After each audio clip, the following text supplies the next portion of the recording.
नमस्कार विद्यार्थी मित्रांनो, आज दिनांक 3 जानेवारी 2026 या दिवशी 10वी वर्गाचा परिपाठ असल्याने 10वी वर्गाने सूत्रसंचालनाचे काम माझ्याकडे दिल्याबद्दल मी 10वी वर्गाची अत्यंत आभारी. तरी मला परिपाठात सहकार्य करणाऱ्या माझ्या वर्गमित्रांनी विचार सांगेल स्नेहल चौडे. आजचाच विचार ऐकून घ्या.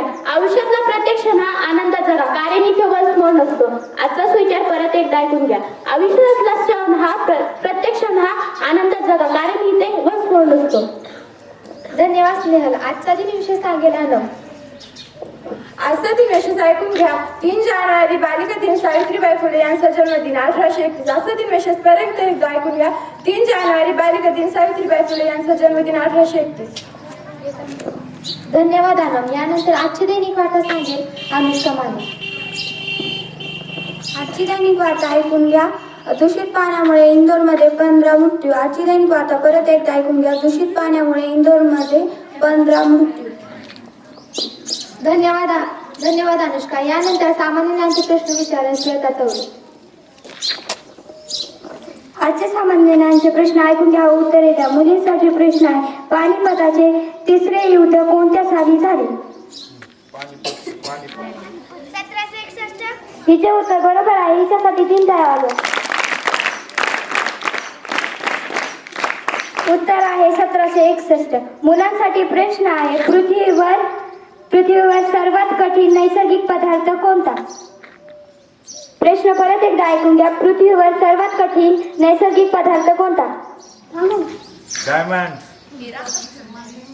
हिरा. हा बरोबर आहे उत्तर सरांचं. ह्यांच्यासाठी 3 टाळ्या वाजवा. उत्तर आहे हिरा.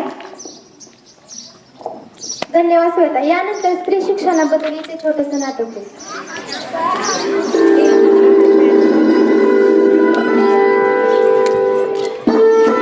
सावित्री, हे बघ, मी तुझ्यासाठी काय आणलंय.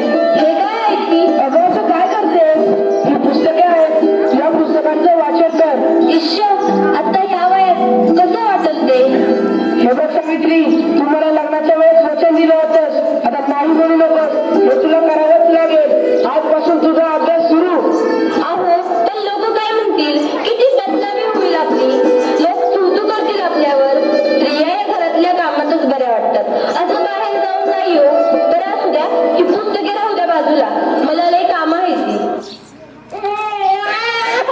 अरे बाळा, गप माझी सोन्या, तुला काय होय? का रडतेस? अगं बाई, ह्याचं अंग तर लय तापले. हे पण घरी नाहीत. आता मी काय करू? सावित्री, अगं ये सावित्री, किती रडतोय तुझं बाळ? काय झालंय त्याला? होय ग पारू, रात्रीपासून लय रडायला लागले बघ. काय ठाऊक काय झालंय? अंग बी लय तापलंय. अगं सावित्री, अगं याचं अंग तर इसवणी तापलंय. होय ग पारू, आता मी काय करू? अगं सावित्री, मी तर भूतबाधा आहे. भूतबाधा. काय भूतबाधा? माझ्या लेकराला भूताने झपटलंय? नाही, असं होऊच शकत नाही. होय सावित्री, असंच झालंय. याच्या पापल्या बघ कशा लाल झाल्यात. मग आता मी काय करू? हे पण घरी नाहीत. अगं तुझं पोरगं लय तापले. आता रडत बसू नकोस. लय वाया घालू नकोस. आपल्या गावाबाहेर मांत्रिक बाबा आले. लय जालीम उपाय करतात ते. त्यांच्याकडे घेऊन जा त्याला. वाटलं तर मी येते तुझ्या संग. होय, चल लवकर. माझं लेकरू लय तापले. बाबा, ते बघा, एक बाई आपल्या बाळाला घेऊन येत आहे आपल्याकडे. म्हणजे आज आपली कमाई होणार. बाबा, माझ्या बाळाला वाचवा. बाबा, माझ्या बाळाला वाचवा. त्याचा वीज तेव्हासारखं तापले. बाबा, काहीतरी करा. बाबा, काहीतरी करा. तुझ्या बाळाला भूतबाधा झाली आहे. कसली भूतबाधा बाबा? बाई, तुझ्या बाळाला विहिरीच्या भूताने झपटलंय. काय? विहिरीतल्या भूताने? मग काहीतरी उपाय सुचवा बाबा. मी माझ्या बाळासाठी काय पण करीन. बाई, तू काळजी करू नकोस. बाबांवर विश्वास ठेव. सगळं काही चांगलं होईल. थोडा धीर धर. कसा धीर धरू बाबा, कसा धीर धरू? तुला तुझ्या बाळासाठी बळी द्यावा लागेल. म्हणजे तुला एक बकऱ्याचा नैवेद्य द्यावा लागेल. ठीक आहे बाबा, मी माझ्या बाळासाठी वाटतेन ते करेन. पण माझं बाळ वाचलं पाहिजे. माझ्या बाळाला वाचवा बाबा. बाई, तुला काय करायची गरज नाही. तू फक्त पैसे दे. नैवेद्य आम्ही करू. ठीक आहे बाबा, मी वाटेल तेवढं पैसे देईन. पण माझं बाळ वाचलं पाहिजे. हे घे अंगारा. दिवसातनं 2 वेळेस लावत जा बाळाला. बाबा की जय. बाबा की जय. बाबा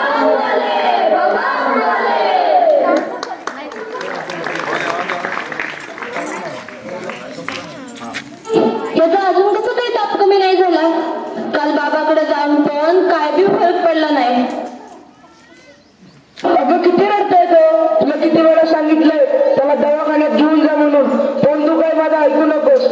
अहो ऐका ना, चिडू नका. जरा बघा ना हातात घेऊन, याचा ताप काहीच कमी नाही झाला. जरा बघा ना याला काय झालंय ते. त्यावेळी तुला किती वेळा सांगितलं की घरात प्रसूती करू नकोस म्हणून. अशा वेळी एका आईचं आणि बाळाचं दवाखान्यात असणं किती महत्वाचं असतं माहित आहे का तुला? अहो पण पुरुषाच्या हातून प्रसूती करताना लाज वाटते. कसं वाटतं ते? त्यावेळेस दवाखान्यात कुठल्या महिला डॉक्टर पण नव्हत्या. मी कशी करणार होते प्रसूती? अगोचं अंतर तव्यासारखं तापलंय, अशी कशी गाफील असतेस तू? अहो मग काहीतरी करा ना. दादा लवकर जाऊन वैद्यांना बोलव. हे काय करतेस तू? मी याला देवाचा अंगारा लावते. बसकर सावित्री, हा सर्व अंधविश्वास असतो. अहो जरा विश्वास ठेवा. हे बघा याचा ताप कमी होतोय, कपाळ पण अगदी थंड पडलं या. बघा ना जरा. उठ ना बाळा, उठ, डोळे उघड. हे बघ तुझी मम्मी तुला बोलवतीये. उठ ना पिल्लू, आई तुला आवाज देतीये. उठ ना बाळा.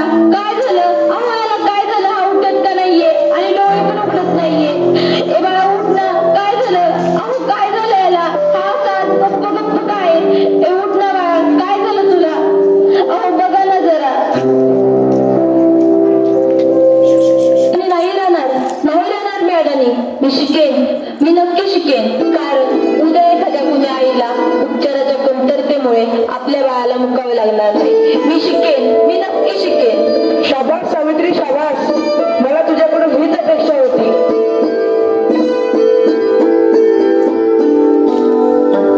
अगं बाई, मला माहितीच नव्हतं सूर्य हा पृथ्वीच्या गोल फिरतो. अगं सूर्य पृथ्वीच्या गोल फिरत नाही, पृथ्वी सूर्याभोवती फिरते. समजलं? चल गावभर. तुम्ही मला सारखं सारखं गावंढळ म्हणत जाऊ नका हो. लाज शरम सगळी विकून खाल्ली आहे या सावित्रीने. कलियुग आहे रे बाबा, कलियुग. उद्या डोक्यावर मिऱ्या वाटेल तेव्हा कळेल या सुभद्रावांना. असं कोणी आपल्या बायकोला शिकवतं का? सगळं जग नष्ट होईल. सुभद्रा तुम्ही. काय झालं? या समाजाला घाबरलीस की काय? हे तर तुला आयुष्यभर सहन करावं लागणार आहे. नाही, मला आता कोणी काही म्हणते, मी आता मागे हटणार नाही. मी शिकेन, मी नक्की शिकेन. मग चल माझ्या बरोबर. पोस्टमन, सुभद्रावांचं घर हेच आहे का? तुमची दिल्लीहून टायर आलीये. सावित्री, तुला दिल्लीवरून तार आलीये. तुला दिल्लीला जावं लागेल. तुला दिल्लीला पुरस्कारासाठी बोलवलंय. तुझा सत्कार होणार आहे. काय? आज हे फक्त तुमच्यामुळे शक्य झालं, नाहीतर मी एकटी काहीच करू शकले नसते. Congratulation, to keep it up. महिलांचा सन्मान वाढवला तुम्ही. आज माझ्या हातात ही डॉक्टरकीची पदवी नसून उद्याच्या त्या सोनेरी क्षणाची चावी आहे.